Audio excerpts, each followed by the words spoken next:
તો સિરામિક ઉદ્યોગની સ્થિતિ પર રાજ્ય સરકારની સીધી નજર. ઉદ્યોગ કમિશનરે વિડીયો કોન્ફરન્સથી ઉદ્યોગકારો પાસેથી મેળવી છે માહિતી.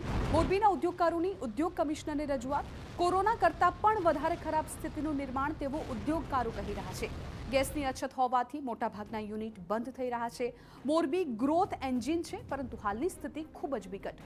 મોરબીથી મજૂરોનું પલાયન ખૂબ જ ચિંતાનો વિષય. મજૂરો એકવાર વતન ગયા પછી તેને પરત લાવવા પણ મુશ્કેલ. મોરબીમાં ગેસ શોર્ટેજને કારણે ઊભી થયેલી પરિસ્થિતિને પહોંચી વળવા માટે રાજ્ય સરકાર એક્શન મોડમાં છે. સિરામિક ઉદ્યોગકારો અને રાજ્યભરના ઉદ્યોગકારો સાથે ઉદ્યોગ કમિશનર છે તેમના દ્વારા વિડીયો કોન્ફરન્સના માધ્યમથી પરિસ્થિતિનો ચિતાર છે તે લેવામાં આવ્યું છે. મારી સાથે અગ્રણી ઉદ્યોગપતિ અને મોરબી ચેમ્બર ઓફ કોમર્સના પ્રમુખ જયંતિભાઈ પટેલ છે. આપણે તેની સાથે વાત કરીશું. જયંતિભાઈ, શું કહેશો જે પ્રકારે રાજ્ય સરકાર દ્વારા વિડીયો કોન્ફરન્સથી આ વાતચીત કરવામાં આવી, આપણી સિરામિક ઉદ્યોગ માટેની શું આપણે ડિમાન્ડ છે તે સરકારને મૂકી છે, શું પરિસ્થિતિ છે હાલની? સૌ પ્રથમ આપના માધ્યમથી જે ઇઝરાયલ અને ઈરાન વચ્ચે અને અમેરિકાનું જે યુદ્ધનો અચાનક પરિસ્થિતિ ઊભી થઈ અને છેલ્લા 11-12 દિવસથી જે સિરેમિકમાં પ્રોપેન ગેસ અને ગુજરાત ગેસનો જે જથ્થોની સપ્લાય ચાલુ હતી એમાં અચાનક જ બંધ થતાં સિરેમિક ઉદ્યોગ મોટા ભાગે શટડાઉન થઈ ગયો છે અને ગુજરાત ગેસની અંદર જે ચાલુ છે એ 15થી 17 તારીખ સુધીમાં 100% યુનિટો બંધ થઈ જશે. એટલે 100% લોકડાઉન વખતે જે પરિસ્થિતિ ઊભી થઈ હતી એવી જ પરિસ્થિતિ અત્યારે માર્ચ મહિનાની અંદર 100% સિરેમિક ઉદ્યોગ લોકડાઉન થઈ જશે અને એમાં કોઈ પણ યુનિટ ચાલુ રહે એવી શક્યતા છે જ નહીં.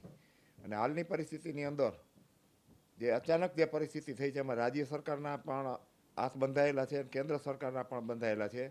અને કારણ કે ઉપરથી જ જે ગેસ સપ્લાય કરતા દેશો કે પેટ્રોલિયમ પ્રોડક્ટ સપ્લાય કરતા દેશોની જ અત્યારે જે પરિવહન બંધ છે એટલે ગેસ આવવાની પણ ટૂંકા ટાઈમમાં શક્યતા નથી. હાલના તબક્કે આપણે એવું કહી શકાય કે હું સિરેમિક ઇન્ડસ્ટ્રીમાં છેલ્લા 33 વર્ષથી જોડાયેલો છું. મારી ફેક્ટરી પોતાની છે.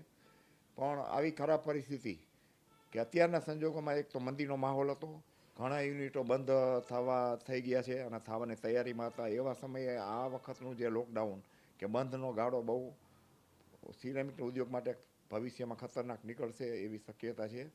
અને હાલના તબક્કે અમને ઉદ્યોગકારોને કે સરકારને પણ કંઈ સૂચતું નથી કે આમની અંદર ભવિષ્યમાં કઈ રીતે રસ્તો નીકળી શકે. ટૂંકા ટાઈમ માટે અમે મજૂરો માટે કે અમારા કર્મચારીઓ માટે ટૂંકા ટાઈમની અમે યોજના કરી શકીએ, કારણ કે અમારે ફિક્સ પગારના માણસો હોય છે, એને અમારે પગાર આપવો ફરજિયાત હોય છે. બેંકના હપ્તા પણ ફરજિયાત ભરવાના થતા હોય છે.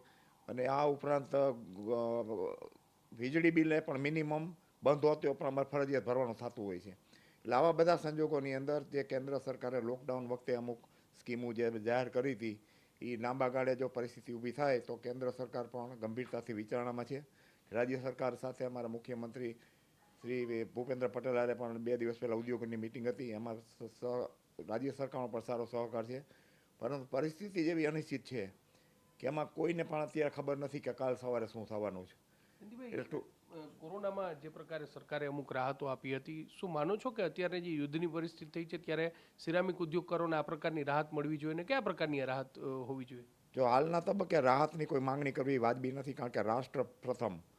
રાષ્ટ્રની જે પરિસ્થિતિ હોય અને આપણે યુદ્ધની પરિસ્થિતિની અંદર જે કાંઈ નાગરિકની ફરજમાં આવે આ વસ્તુ ગંભીરતાથી ધ્યાનમાં લઈ અને અત્યારે કોઈ જરૂરિયાત નથી. પણ ભવિષ્યની અંદર લાંબો સમય ધંધા બંધ રહીએ તો લોનના હપ્તા હોય, વ્યાજ હોય કે પગારના ખર્ચા હોય કે જે કાંઈક બંધના ખર્ચા ચડતા હોય એની અંદર નવેસર પરિસ્થિતિની અંદર કઈ રીતે ઉદ્યોગ ચાલુ થાય છે, ગેસના ભાવ કેવા રહીએ છે, પેટ્રોલ ડીઝલના ભાવ કેવા રહીએ છે, એના ઉપર ઉદ્યોગનું અમારે ખાસ કરીને સિરેમિક ઉદ્યોગનું ભવિષ્ય બંધાયેલું છે.